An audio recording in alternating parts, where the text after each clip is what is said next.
it was at the edge of my spidey sense was tingling. So, but it seemed to be okay. Yeah.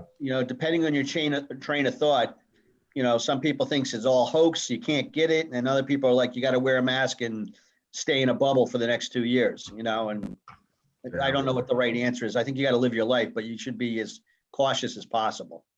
Well, it's not a hoax because the email just came out. Brookfield schools are now 100% remote. Yeah. Oh God. Yeah. Absolutely. Just a it's few not minutes a hoax. I mean, No, and I'm not saying it's a hoax. I'm not saying it's a hoax. I'm not one of those people. Let's not put that label on me. yeah. No. No. I know what you We mean. get it. We know you.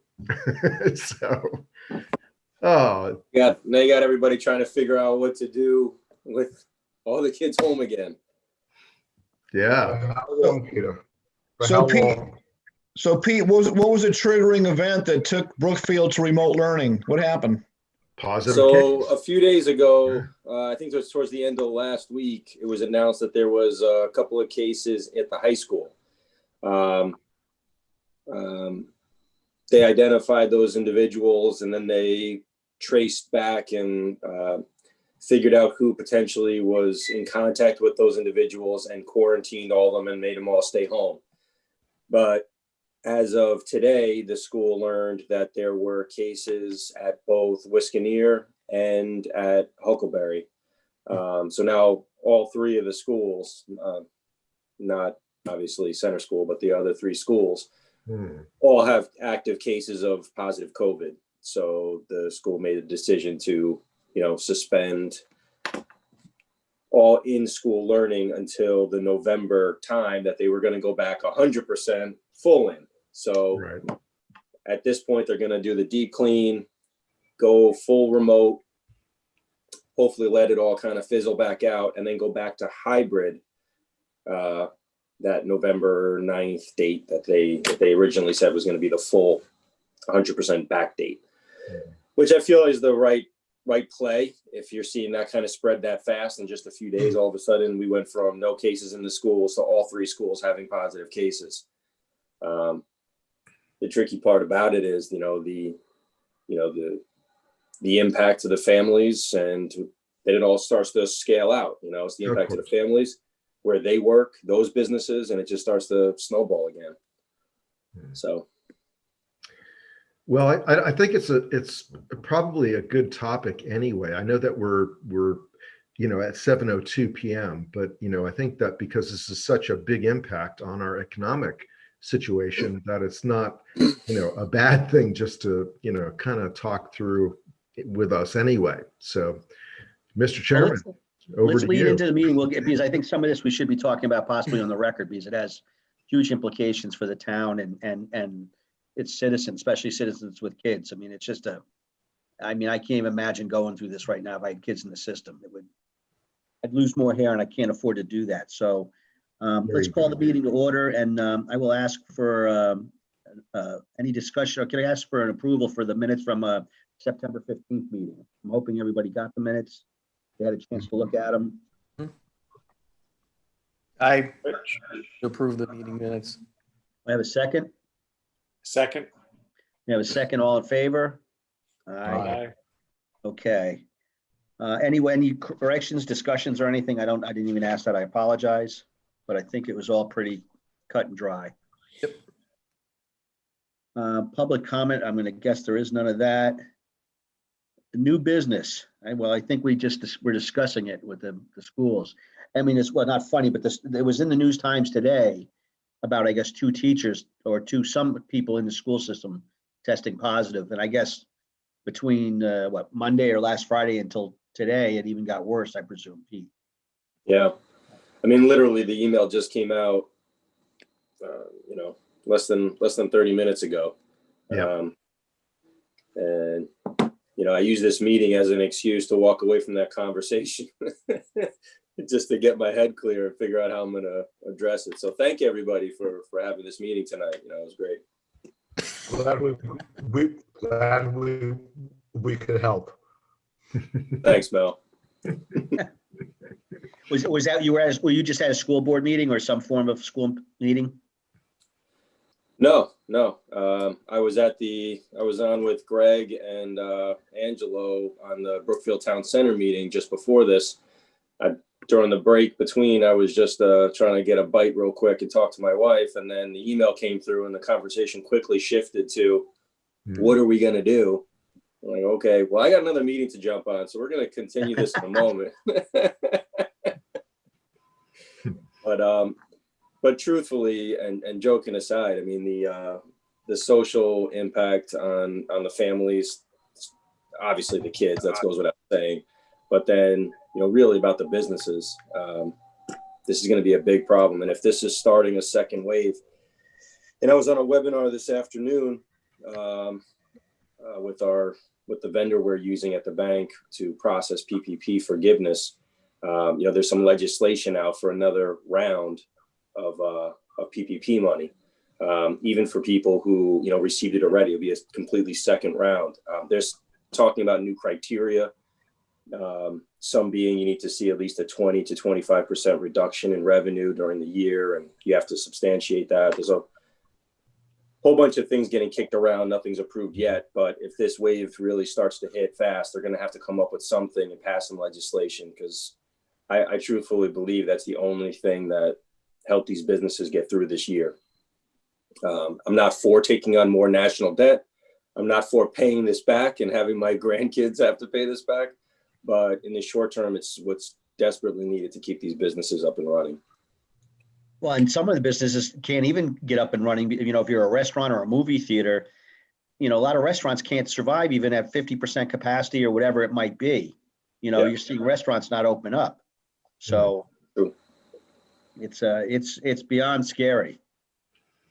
Yeah, I think the thing is that it's, just looking at it in the big picture, at least it's happening in a time where the interest rates are so low, so that even if we are borrowing the money, at least the cost of borrowing, to get us all through this is lower than at other times. All right. So yeah, I agree. I mean, to borrow. Yeah. I mean, it really is a good thing, but at least, the cost of actually getting through this, against the alternative, not doing it, I think it would be incredible. So. Yeah, but Alan, and you're right, what you're saying, but rates being this low for this long, it's having significant impact on the older community. A lot of CDs are coming due. This is where a lot of the older demographic put their money to keep it safe. Mm-hmm. A lot of them live on that interest that's coming in, and they still get their checks mailed to them. They refuse to do direct deposit, just very traditional banking group. And with the rates where they are, they can't live. They're having a hard time living. And I'm having these conversations literally daily. And they just can't believe where the rates are, and, if you listen to any economist out there, you see the news, they're talking about, 2-3 years this is going to be the norm with interest rates, which again is great for borrowing. Don't get me wrong. Our if you have a job, all that is crushing it. Jim bought 3 homes already. He's doing great. But, not quite. I'm still trying to pay off one. I wish it was that easy. Refinance. Refinance for all of us. But from an income perspective, for that older group, which we have a large part of the population of our town, they're having a hard time with it. They really are. Yeah, and I think the thing is that they are totally living on those kind of fixed income devices, those kinds of things. Yeah, I could see that. The thing is that I don't know what kind of advice they get, where they could possibly, be going to, and dare I say it, things like REITs or anything in the market that has higher rates. I mean, but they don't have the sophistication of the knowledge, to do those kinds of higher risk.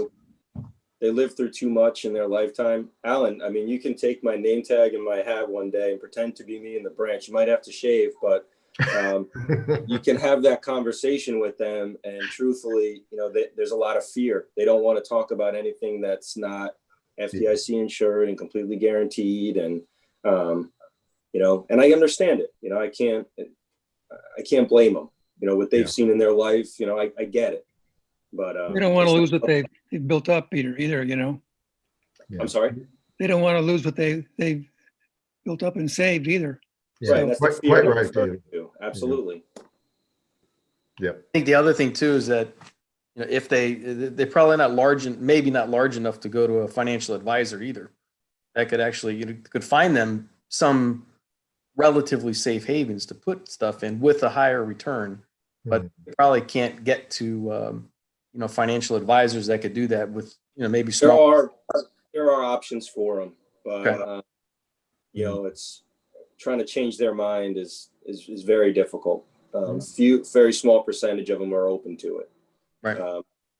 Regardless of how well you can articulate it and explain it to them, it's just a hard no before you can get started. And I get that side of it. Sure. But yeah, so this is not a good indication. I was really hoping that, we were past all this as a town. But it looks like we are entering, hopefully, this is just a blip, but it seems like we are entering into another wave. Look at all the names. And they were calling for this from the beginning. They said, the summer it's going to die down a little bit, and then we all kind of hunkered down. We did what we were supposed to, I think, when it hit, especially in Connecticut after the wave we got smacked with. And now, I got off the phone with my niece today, who's a nurse practitioner in Rhode Island, and she's like, it's coming back, and there's, and even with lockdowns, I guess, just being stuck in your house or your family unit, it could be devastating. All it takes is one person to have it, and then everybody's got it. And so I think, you might want to go buy your toilet paper and soup cans now if you were thinking that way. It's going to come back and it's going to be a zoo again because, there can't be another TP rush. There really can't be. Come on. Yeah, I think the supply chains have done an more incredible sophisticated. job.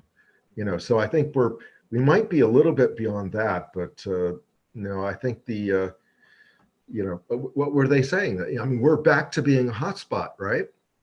Well, Danbury is for sure. We are improving. Yeah. Danbury is for sure, huh? Mm-hmm. So, all right. Well, let's not stick on that because that's almost downright depressing. And it's, Well, but the good part of it is though, what's our positivity rate still less than 2, I think, or right around 2. But you don't want to be living in Wisconsin right now where it's like 30%. Yes. We have friends in Wisconsin and they just say it's a disaster with people not abiding by any of the guidance. A lot of, if you've been in Wisconsin, they like their beer and they love bars. So it's a disaster out there. well, if you like those two things, you almost deserve to get COVID if you want to go to a bar. You can drink beer all day long in your backyard and you will not get the disease. But anyways, There's no social life. But all right, let's move on to old business unless there's anything else under new business. And I think the COVID will come back into a lot of our conversations throughout the night because it is so prevalent and stuff. But I'm going to ask Greg if maybe just update us on the budget. I'm going to presume there's no news there. I have a presentation that covers that and every other agenda item that I have to discuss this evening. And if you're ready for that, Jim, Allison can pull that up. Yep, that'd be fantastic. Thank you, Allison and Greg. Okay, can you all see that? Yes. We can. Yes. So this is going to be about a 1.25 page bullet point update to all of you. And I listened intently to your conversation.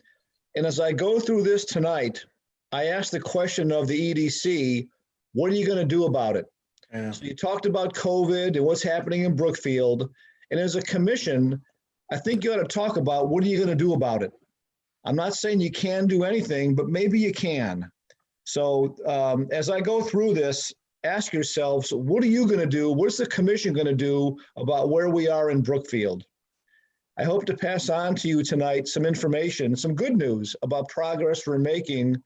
And I'm going to add a couple things that have developed since I issued this presentation, 8 hours ago. And a couple things have happened since then. So I will get started. Are you ready? Yep. Yep. Okay, the first on the budget, just like last month, there's nothing new, unusual, or unplanned when it comes to expenditures. I am paying bills as they come in. We pay our webmaster quarterly for her services. And our budget also covers it's called the Brookfield Spotlight. It's a constant contact email blast that Steve Dunn puts out once a month. And that comes under our budget, and I pay those invoices as they come in. And I work with our webmaster, Lisa is her name, pretty regularly on issues that come up as far as what she's doing, but nothing unusual as far as budget. Hold on one second. Sorry, I was just having a little problem with that document. I'm going to bring it back up for you. Thank goodness, Allison. I thought it was me. No, having some issues here. Let me see. You got it now? Yep. Okay, great. Thank you. Yep. So really nothing new or unusual on the budget.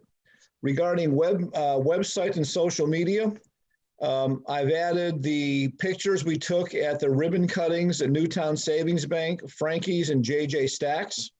And several of you were at least one or two of those ribbon cuttings. So those are up on our Facebook. At least two of those are on our Facebook page and on our website. And every time I go to one of these events, I think it's important to get a quote from the business owner or a resident, not just go to the event and get your picture taken, because it kind of adds to the story. And every time I go to these, as you guys have noticed, I come in with a pen and a pad of paper, and I try to get something that's noteworthy that can maybe make the papers. And on out of these three ribbon cuttings, one of the three made the News Times. So that's a good thing for Brookfield. If just in case you haven't noticed, and many of you weren't around when we created the website, 17 companies over the past year have submitted requests to have their businesses added to our directory. I don't know if all of you know it, but we actually encourage businesses to sign up to be in our directory. And a few weeks ago, I approved 14 of the 17 because they were Brookfield businesses. 3 we declined because they're not in Brookfield. So if you've not been to our town website or our EDC website and noticed the directory of businesses that we put in and are categorized by business they're in, you ought to check that out, because businesses do go to our website. Not many, but some do. So that's all I have on website and social media. Any questions? Okay, economic development. So Allison, if you can scroll down a little bit to go to a little more to pick them up. There you go. Thank you. So I was invited to present and introduce the EDC and my department to the Brookfield BNI. And I did that at their monthly meeting on September 18th. And I was very impressed with them. And I learned a lot about BNI. And I was one of 3 economic development managers from 3 different towns that gave a snapshot picture of Brookfield. So that was done, and I was happy to be involved in that activity. I've also been invited, and this is very interesting. I got an email about 3 weeks ago, and Brookfield has been invited by the Connecticut Training and Technical Assistance Institute to be a case study presentation for rural towns that are progressing their plans on the POCD. So I am actually presenting, I have a half-hour presentation. It's a 2-day conference. And then I'm going to join a panel for Q&A to talk about what we've done in our Four Corners area over the past really 8 or 10 years. This organization, if you don't know them, is run out of the UConn campus. It's federally funded, And they do their work under the direction of Connecticut DOT. And they do things like preparing and presenting and studying designs called, it's called Complete Streets. If you've never heard that acronym, it's about making any state project in a town compatible for bikes and pedestrians and parking and such. So they've caught eye of us or ear of us because of all we've done over the past 8 or 10 years. And we're on DOT's radar screen. We now have 5 applications in the DOT or projects that have to do with our streetscape design. We are definitely on their radar screen, and they've asked us to make a presentation to them, and I will do that over that 2-day conference. We actually had a dry run this morning. It's a big deal. Hundreds of people attend, both from the DOT and from Washington. And I hear there'll be at least 200 people on that conference, at that conference. Is that a Zoom conference, Greg? It is. It is. So that'll be kind of interesting. I also want to update you on something else that's happened over the past couple weeks. The Barnyard at 857A Federal Road. There is a new buyer, well, a potential new buyer. He hasn't bought it yet. And he has been in contact with the Zoning Commission about buying that property and investing in it as a developer. This is a company out of Wilton that's basically a financer of the project. And I'm meeting with him tomorrow morning at 9 a.m. because he would like to know what streetscape is all about. And that's going to go in his calculation on the value of that property and what it may become. So we've had email conversations over the past 2 or 3 weeks. My first face-to-face meeting with him is tomorrow at 9 a.m. That's going to be rather interesting. As you know, the Barnyard is right across the street from the Enclave, and it's a big part of what we decide to do regarding Streetscape Phase 4 that has become a very big issue for Steve Dunn, myself, and Francis Pickering at Westcog. And I'll talk more about that further in the presentation. Another new item, and I think I mentioned this to you briefly last month, is Steve asked that I be the town representative on a 12-session webinar. That's a program funded by Green Dollars out of Hartford to really determine if and how, or should we even be involved in what's called PEV, plug-in electrical vehicle infrastructure. And session 5 was a couple days ago, where they talked about how towns are incentivizing developers and how planning and zoning commissions are creating regulations and policies to encourage PEV infrastructure investment. I mentioned this to the zoning commission this morning when the vice chair was in town hall, and I've been invited to make that presentation to the zoning commission at their November meeting. I know Mel here is on the planning commission. Mel, if that is something the planning commission would like to hear more about, I'm happy to come in front of them if you'd like to hear more about it. I'll bring it up to John. It's a very interesting matter. I will tell you, I'm also working with the DOT on this, because if we decide to put in PEV infrastructure, and we decide to do it, let's say in the TCD on those public parking places, that's state property, not town property.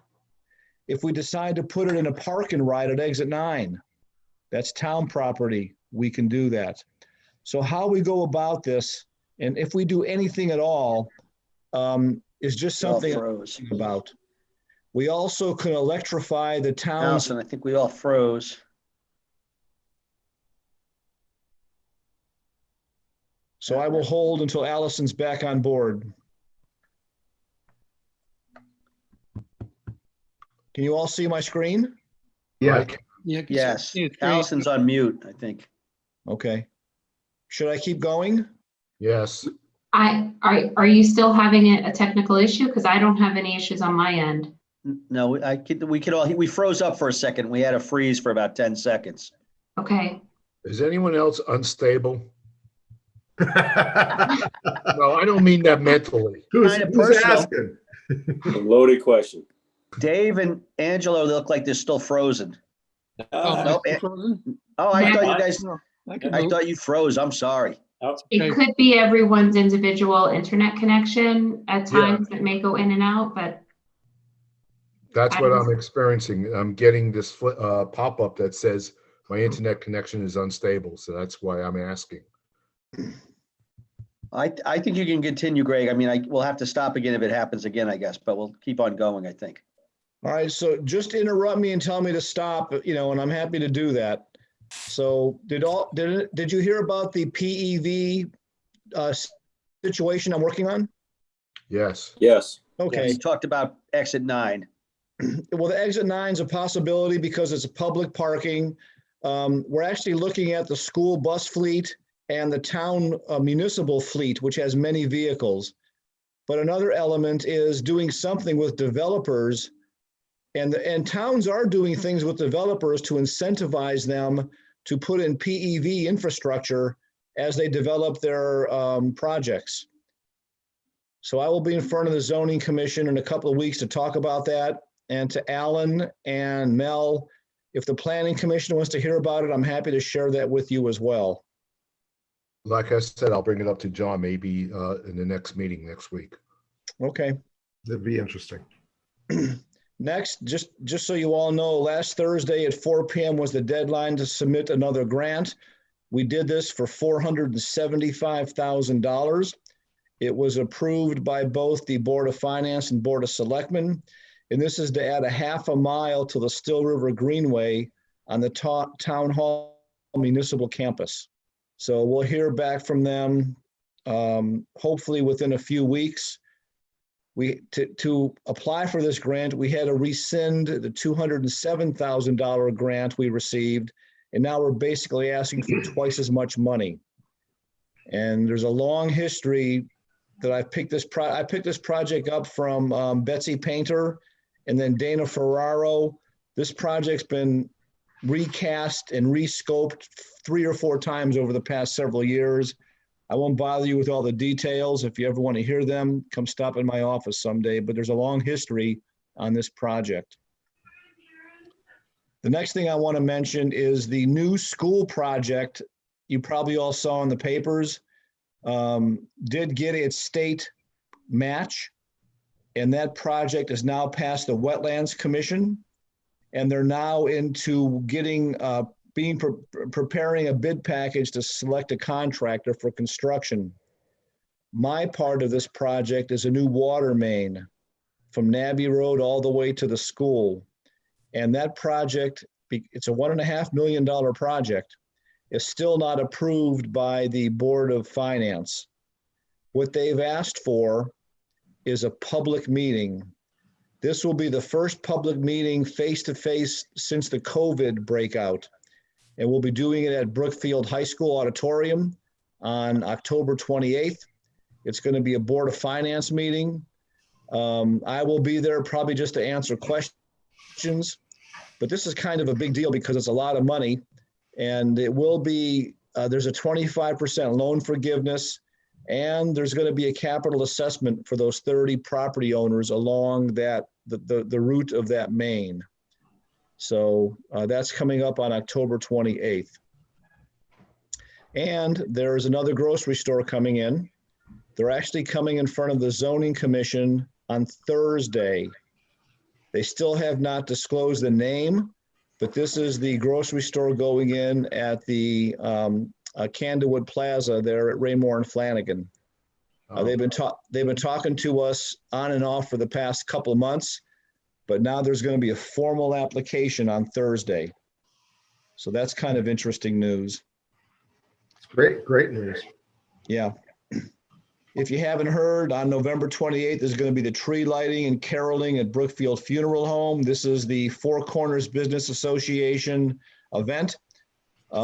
Make it if you can. There'll probably be hot chocolate. There'll be a caroling, and there'll be a tree lighting with fire trucks and all kinds of other things. So join us if you can. On FEMA, we still conference call with FEMA every Monday at 10:30 a.m. And we are going nowhere fast on our claim. And chances are we're not going to get a penny from FEMA from either the August 4th storm or COVID. But there's a lot of complexity to this. It's a national FEMA issue, and there's just a lot going on. Trust me, it's a headache. And I'm working with our controllers department on this at a feverish pace, but we're not far from realizing that we probably get very little, if anything, from FEMA because of COVID or the August 4th storm. That doesn't mean we won't get any relief. There is a lot of state funding available, and I think that's where those dollars will kick in. But we have to first be formally declined by FEMA before we can seek state funding. And that's what we're working our way through. Greg, pardon me, but aren't there valid grounds for the claim? We thought so. But if you read the FEMA emergency declaration, it's very specific on what it covers. It only covers what's considered Category B events. And Category B is called protective measures. And they only cover protective measures during the time at which they deemed there to be an emergency. So basically what we think we're going to get is just purchasing of PPP or PPE equipment. That's going to be about it. Anything we did since the pandemic kind of settled down, we think will be ineligible because it wasn't under the emergency period, which they defined as a rather narrow window in only very specific qualifying expenditures. For example, if we had to send out fire trucks or police to rescue people when the outbreak happened, that would have been eligible, but we did almost none of that. It won't pay for anything to do to harden the preparedness for town hall or the schools. That's completely ineligible. They made that very clear. Right. So how they define the storm and what they consider eligible has really been narrowed down, and in some cases is very unclear and inconsistent with other things we're hearing. And basically it's very confusing and very frustrating. There are conference calls that go on every week with this at the state level, and we get involved, and trust me, it's not a straightforward matter. So I wish I can tell you more, but it's very confusing and unclear. The good news is the state says once FEMA declines you, come to us because there are pockets of state money, and we're trying to get to that as quickly as possible. Right.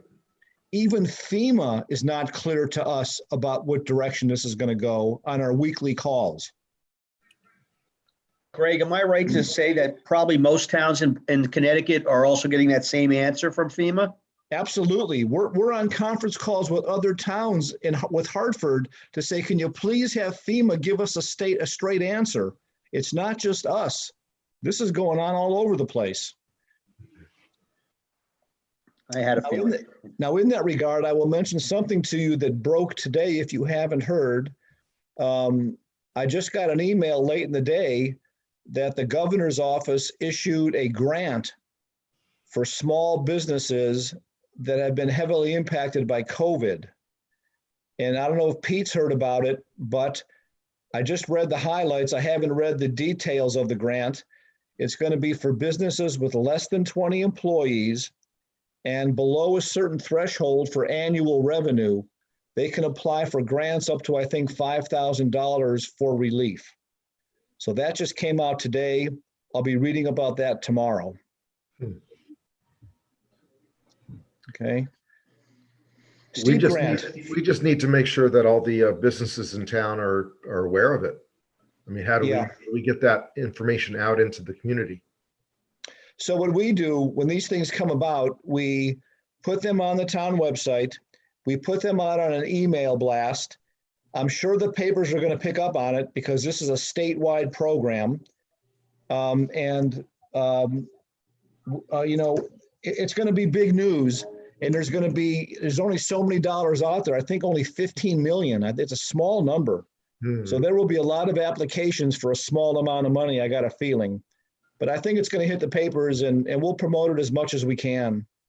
Yeah, I'm on the Governor Lamont's website right now, and it's a $5,000 grant. Looks like he's committing about 50 million. 50 million. Now, he did that the last time, and it was gone within less than one business day. I think it was like 8 hours or something like that. It was the fund dried up. So we'll see what happens this time around, but it's still good news. It's great news. I mean, any kind of relief is positive, and I love the fact that he's, really drilling down to a smaller, the smaller businesses, less than 20 employees. That's fantastic. Right. We just need to make sure that people are aware of it and have them know that it's really time sensitive. Yeah. It would be nice, Alan, if we had a directory of every small business in town and I could hit a button and send them all an email, but we don't have such a thing. We'll depend on the chamber and every other means we can to get the word out. But you're right, a lot of small businesses aren't connected to these kind of things. Right. Maybe they are through their banker, I don't know, but they're not always going to the town website to get daily updates. And that's why, that directory you were referring to before on the EDC website, that's why it's great to see more businesses registering there, but that can only build a database to be able to get these kind of communications out. Yes. Okay, can I keep plugging along here? Please.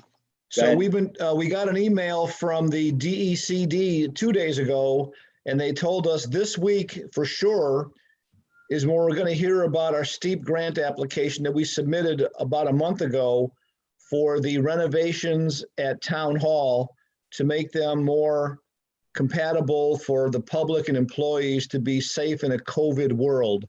So we should be hearing about that this week. I have a very, very strong feeling we're going to be approved. This was a $15 million grant. 90 towns applied. The maximum you could be eligible for is $128,000. If you do the math, that's $11 million. So assuming every grantor or grantee of the 90 filled out their application correctly and are valid, I believe every one of those are going to get funded. And COVID response was the #1 criteria by which they were going to make a selection. That's why we picked the project we did. So we'll be hearing about that, I think, by Friday. And a couple more quick points. I don't know if you all know it, but I am the town's representative on the Connecticut Tourism Board of Directors. And we have our annual meeting on November 18th. You may chuckle at that and say, you got to be kidding me. Connecticut Tourism Board? But they've got a huge budget, a huge relative term, and they've got several $100,000 in their account. And they do a lot of things like promoting Connecticut tourism, especially along the Gold Coast. And if you haven't seen any of their ads in the paper or on TV or on their website, they do work to promote tourism in Connecticut. Anyways, we'll be electing new officers here at November 18th, and I'm not going to be volunteering to be an officer on that board. Why, don't you have enough time? Well, I can probably make the time, but a small town like Brookfield, I don't think is going to be center of their statewide tourism strategy. I agree. I will tell you, though, I've directed them to our EDC website, and I have created links there to connect them to us as much as possible. But, we're a small fish in a big pond there, and honestly, it's just not worth my time. I may take a small role, but I'm really not looking forward to doing that, to tell you the truth. It's a lot of work for maybe a little bit of return, but we'll see. So I'll be at that meeting on November 18th. And lastly, if you haven't heard, Town Hall opened to the public on October 5th, and we are getting a rather good crowd. For example, Kurt Timmerman came in. Kurt is on the Zoning Commission. He said it was his first time in Town Hall since March. And he's a zoning commissioner. So you can come into Town Hall They prefer not to if you don't have, specific or real business, but town hall is open to the public, following all COVID policies and check-ins and that kind of thing. Greg, isn't it on an appointment basis still? No, that's preferred. But if you happen to walk in and a conference room is available, we're only allowing one person in the public in the office at a time. So if you come in, let's say you want to come to land use and there's already somebody there, you have to wait outside until that person leaves. Okay. But it's preferred for you to make an appointment because obviously you get a reserved spot. So ribbon cuttings, we had Frankie's, we had Global Greenfield since our last meeting. Branson Ultrasonics is still coming up this fall. Greenfield Global, they've had a little bit of a delay. There's an issue that they're working through. The water main's in service, but they did a fire suppression test and it didn't go well. Well, I shouldn't say that. It didn't go as well as they were hoping. So they're probably going to have to add a booster pump because the volume and pressure isn't adequate for their building. So they don't want to have a ribbon cutting until their fire suppression is up to code and they can abandon their wells. So Global Greenfield is going to be delayed a bit, but I am working with both them and Branson Ultrasonics. Next page, Allison. Please.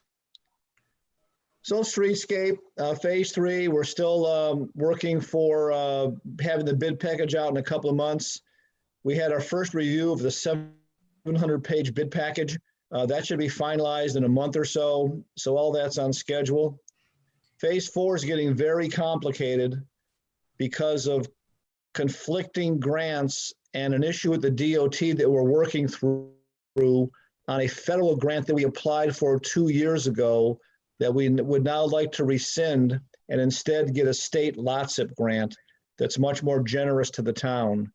Steve Dunn and I and Francis Pickering, the executive director for WestCog, will be meeting with the DOT later this week, and it's getting very complicated. Involved in that matter is the enclave development and some assumptions we made when we wrote the TAP grant almost 2 years ago.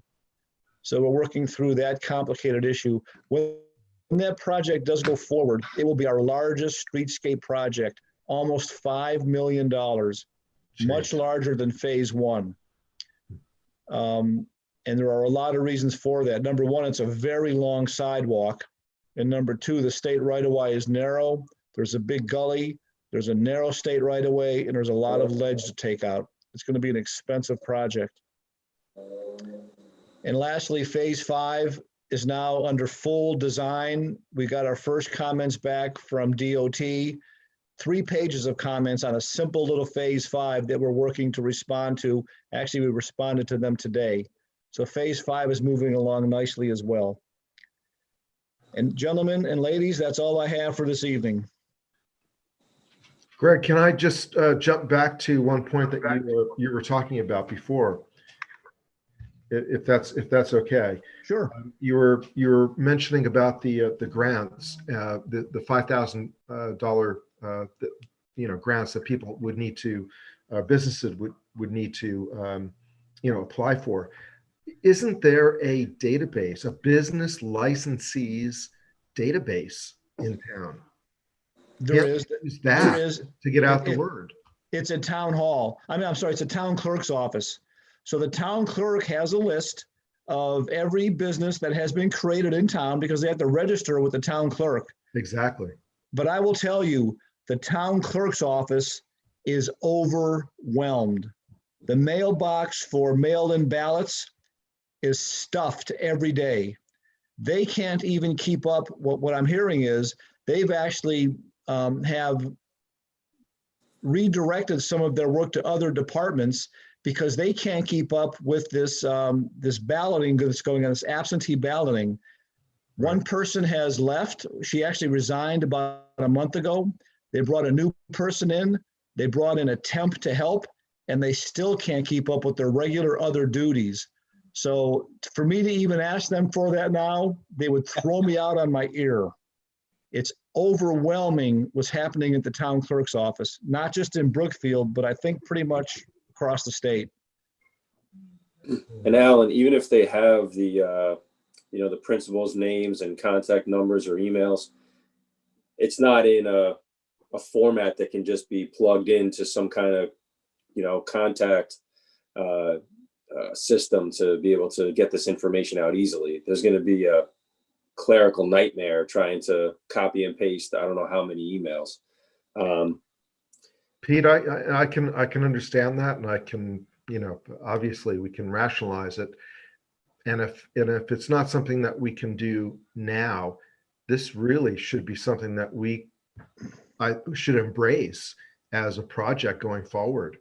If anything like this happens in the future, we should be prepared, to be able to get the word out on any topic to everybody in a database.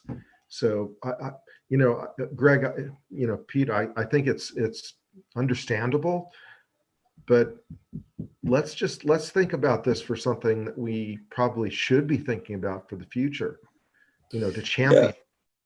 I mean, Connecticut does have there's a website you can go to because, these filings are public information. You can pull up, any entities that have registered, through you can put in this time criteria and look. I do it all the time. And the time that you just asked Greg about that, I was able to pull up the site, and I look at it for other reasons, but sure. I put in from the beginning of August till today, and there's 41 new entities that registered in the town of Brookfield, not including, trade name certificates that you can only get at town hall. These are LLCs, corporations, things of that nature. Right. But it just says what the entity is, the principal. It doesn't have all the contact information. So you can get it, but to build out a separate database that can have contact out is a whole nother project. I agree. I think it's important for times like this. Right. It looks like on Lamont's site, the application process begins November 9th, which sounds like it's a few weeks away and you've got time to get the word out, but that time is going to go very fast. So I agree with you. I just think it's a bigger project than, it first seems. I think as EDC members, though, we could, if we can get hold of the, I'll call it the press release or however it's being announced, we could get that out on our website. We could share it on our personal websites and say, we can address it to Brookfield business owners, but it's really to all business owners in Connecticut, but saying, this is going to be available. And this is, if you're a small business, you really want to look and, you're struggling, you really need to look and you got to do your due diligence. It's not going to land in your lap. It's going to be up to that small business person to contact you, Pete, like tomorrow and say, what do I have to do to make sure I get the money this time? If I'm lucky enough to get it. Yeah. And there's, social media obviously is a great vehicle to get it out there. The Brookfield Business and Happenings page is a very active group on Facebook. And a lot of business owners are on it and watch that page. To get some kind of posted announcement about this there would be a good start. But again, you're relying on each individual to look at that page and, not everybody does all the time. Okay. Mel is on a task force that talks about things about community readiness and filling in gaps. And this is one example of probably many of just little things that we just don't tend to get to in normal times. But this is something, and it's really a longer term project. How do you put that in place so that database is readily available and usable and available and kept current? No one ever addresses that because the need wasn't there. That's a good point. What about, the emergency system that got set up during early COVID, and we would get those announcements from Steve Dunn. Hey, buddy.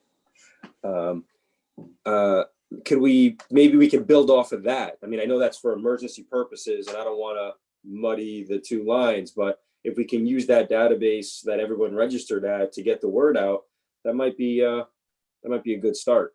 Pete, this is an emergency. I mean, we're going to have failing businesses in town. That affects everybody. I'm with you. I just don't know if that's, if if it meets the same criteria, why that thing was, put into place. But it's a great question and something worth investigating.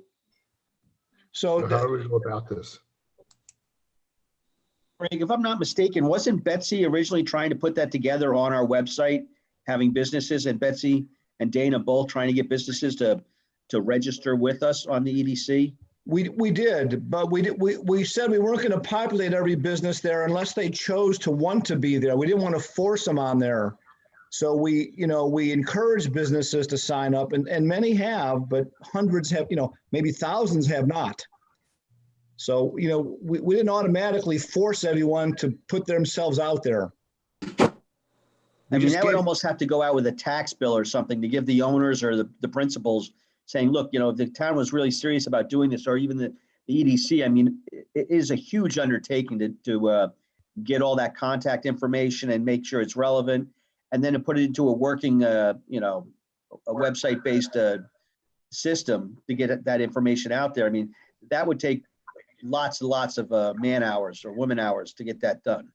If you guys are interested, the last time that the land use department tried this was when Catherine Daniels was here.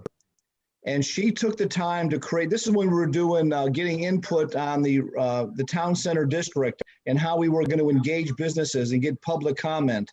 She actually went through the effort to create an Excel spreadsheet of every small business in town. And that spreadsheet, I gotta say, is probably 1,000 lines long. There are people that work out of their homes in their bedroom or living room. You'd be amazed at the number. Now, that database is probably 5 or 7 years old. If you're interested, I can send it to you tomorrow to see what kind of database we're talking about. For one, I would appreciate it. I can send it to you. Again, it's old, but it just shows you when you do a download from the town clerk's office, the quality of information you get. I can send that to you, but it's old. I mean, if anybody specifically wants it, Mel, if you want a copy of that, did you say? Yes. Yeah, it can give us an idea on, what we're dealing with and what we need to build off of, and, what kind of efforts we need to put forward to put something that's going to function right. Yeah. With this So- information, I could ask the other committee members to make phone calls to advise them of what's going on.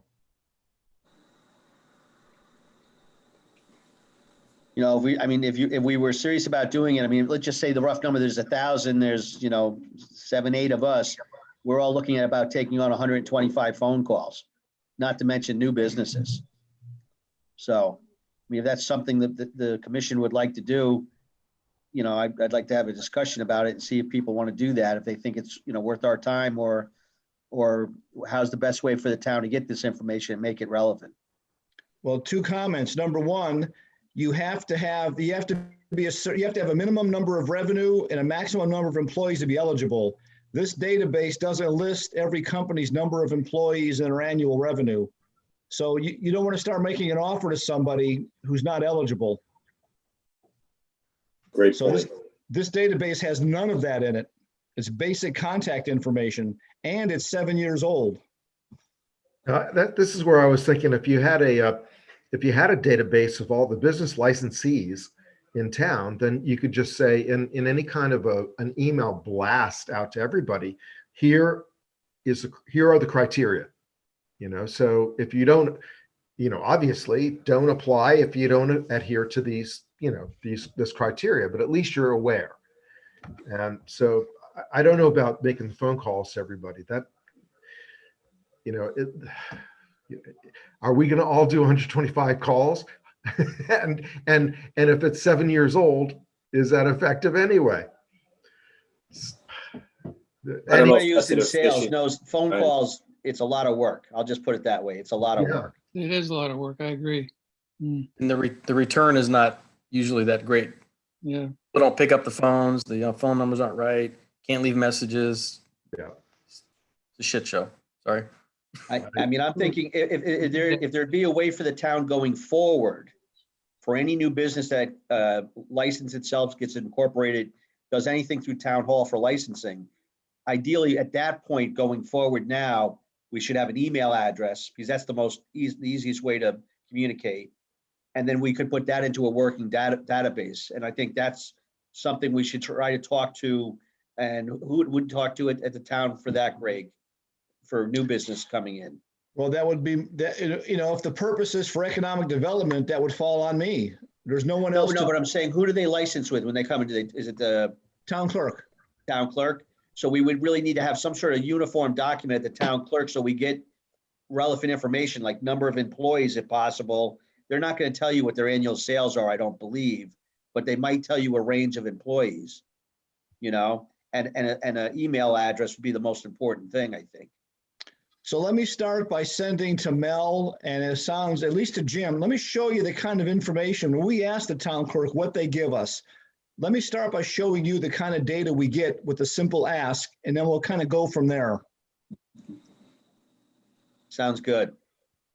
In fact, I think I remember, because I remember hearing about this list many years ago and seeing it. So for all I know, if I look far enough back in my piles of EDC folders, I might even have a copy of it in print form, believe it or not.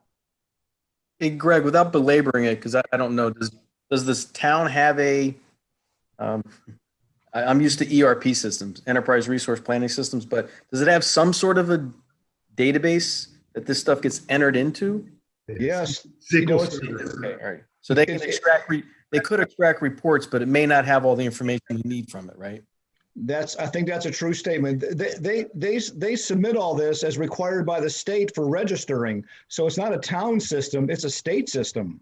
Okay, all right. Because one thing we don't want to get into is because I've had these experiences before and on smaller scales, you don't want to have separate databases because then, and you got to have somebody that's got to be working it, not full time per se, but they have to have the accountability and responsibility to ensure it's right versus, if there is a state system that has all this information in it, is there a way we can get a report extracted and then just sort it, and then you could sort it by size and blah, blah, blah, and then not throw out the others, but toss out the others and you pull the report, whatever, once a quarter or, whatever it is, instead of create our own database that it's going to be, it'll be difficult.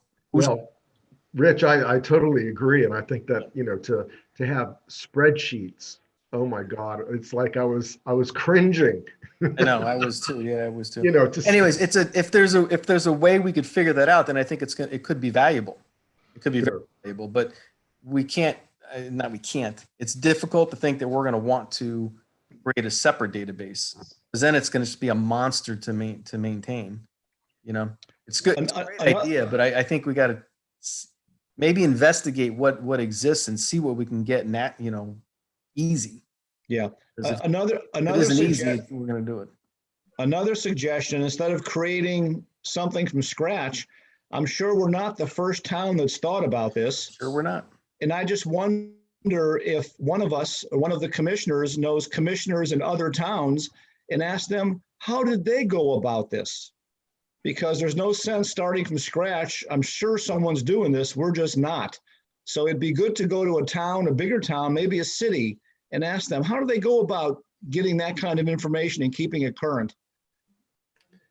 It wouldn't be a bad thing for, purposes beyond what we're talking about, just to make sure that, let's say, the activities that we do, where we're able to actually disseminate those out to a database, to have, let's say, an email every now and again that appraises the businesses in town, what we're doing, what are they doing? Do you know what I mean? That would be fantastic. Yeah. Hey, Mel, for the task force that you're leading, I think you've been involved in a training session or something to get you going on your task force. Do you have any contacts at your level with what you're doing to ask that question about how other towns do this? I'm sorry, you froze up on me. I didn't hear the whole question. So Mel, that readiness task force or that gap task force that the Board of Selectmen assigned you to, Right. when you went to training or got up to speed on that program they wanted you to work on, do you have any contacts at a higher level, maybe a state level, that you can ask how they go about collecting small business information? There is a list which I can make phone calls, and I will go around the surrounding areas. I'll contact Danbury, Bethel, Newtown, and ask them around and get some feedback for you. I think that would be a good idea to learn something there. I'll get back to you. I'll send you out an email by the end of the week to all the commissioners. Great. So another resource to get that kind of information is the Connecticut Data Collaborative has a lot of that information. It's all from the state. It's where each town sends the information, and that's the resource that I utilize in the other life. I can send the link out to all of you right now if you like, and you can do your search and you can break it down by. You can put it to the beginning of time if you want, but there's a button that you can click to make it only for active entities. So it's not like someone that formed something in 1975 and they went out of business in 93. It's only for businesses that are still open and active and registered with the Connecticut state. I can send the link out. It's a good resource, but again, we need to extract that data and then somehow put it into a system that can communicate out to the public.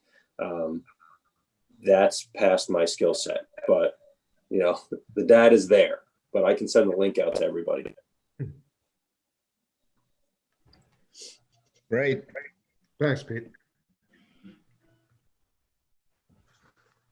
All right, Greg, thank you very much. The one question I did have, or I was gonna just make a mention, I don't know if the members have been up in the Berkshire Park to see the Branson building. I mean, it really is quite impressive looking when you drive in there. Are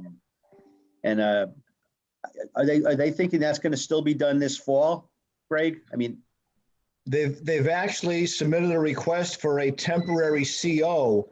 They want to start bringing their laboratory people in to do work in the labs. So we've actually had meetings with them at their request to start occupying the building on a temporary interim basis because the building's not complete. So they're moving ahead very quickly. They're in a big hurry to get this thing open. okay, Fantastic. good.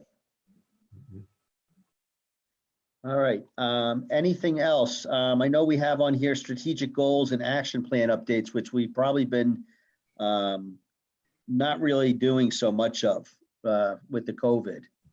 I mean, we have attended ribbon cuttings and things like that, but I guess we should really be discussing, and I think this sort of started at the meeting. What else can we be doing? I mean, I think Greg said really, what are we going to do about it? I think that's a very powerful statement for all of us. And I don't know if we can discuss it right now and have an answer, but maybe that's something we should really try to stress for the next meeting, is come up with some ideas about what we can do to help our town deal with this horrible virus, and to help the small businesses, or any business for that matter. I mean, I know you drive around, there's a lot of businesses that are not going to survive this. They're just not coming back.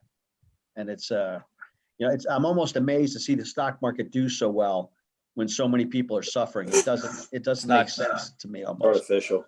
Clearly not connected. Well, I mean, just you have to remember that the market, the stock market, is forward looking. These are things that people are thinking are going to be, not as they particularly are. I think the other thing too is what Peter was saying before, and others have said, interest rates are so low, people don't want to put the money in a bank, not in a negative way. They're trying to find something else that's going to get money. So there's a billions and billions of dollars that's probably going to get pushed into the market over the next 3 to 6 months. It's going to even let it go higher because people are sitting back scared of what's going on with COVID, and then they'll dump it into the market.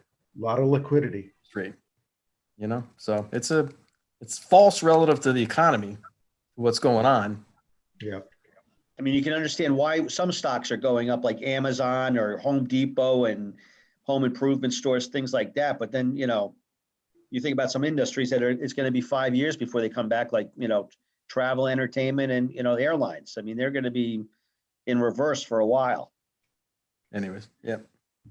But So I don't know if anybody has suggestions about, you know, what we're going to do about it, but I think that is a plan we should have for the next meeting, and it should be an agenda item, and we should all come up with different things. And I mean, just talking about sending out emails or social media on Facebook, we should be putting that out on the EDC website. Greg, if I could ask you to get that out there, the new the loans by the state of Connecticut. And then I would ask all of us, if anybody's on Facebook or whatever your choice is, you know, to share it, put it out there for the business people. I will do that, Jim. I would appreciate that. You know, and one question I had, Greg, I saw one of your emails to me. I was going to just bring it up about the cemeteries in town. No, I know, and I mean, I shake my head because I saw you not wanting to get involved in that, but I just thought maybe real briefly you could spend 2 minutes on it. so there are many cemeteries in Brookfield. Only 2 or 3 of them are still active or open or available for burials. Many of them have been abandoned, and it's up to the town to maintain them. And many of them have been maintained by volunteers, and it's harder and harder to get people to spend the time to maintain them. There's also a legal responsibility when someone dies and they want to be buried, or they want to have the remains buried. You've got to go through a formal legal process to bury them. There's a lot of paperwork, there's forms, and if you don't fill them out correctly, you're subject to a Class D misdemeanor. And for the active cemeteries that do this, this is being done by volunteers in town. And some of these volunteers basically have said, this is more than I can handle. It's more responsibility than I want. It's a bigger job than I want to do at my age or my point in life. So many cemeteries have been abandoned, and there's not a lot of money or focus or a central organization, either regionally or statewide, on how you manage active and abandoned cemeteries. So there was an article in the News Times a couple of weeks ago. I don't know if you all saw it or not. And Mr. Nolan has been the voice for this in town. He called me and asked me to put this on my plate to deal with. And the issue is great and it's overwhelming. And he asked me basically to join him on this effort and make it a statewide effort.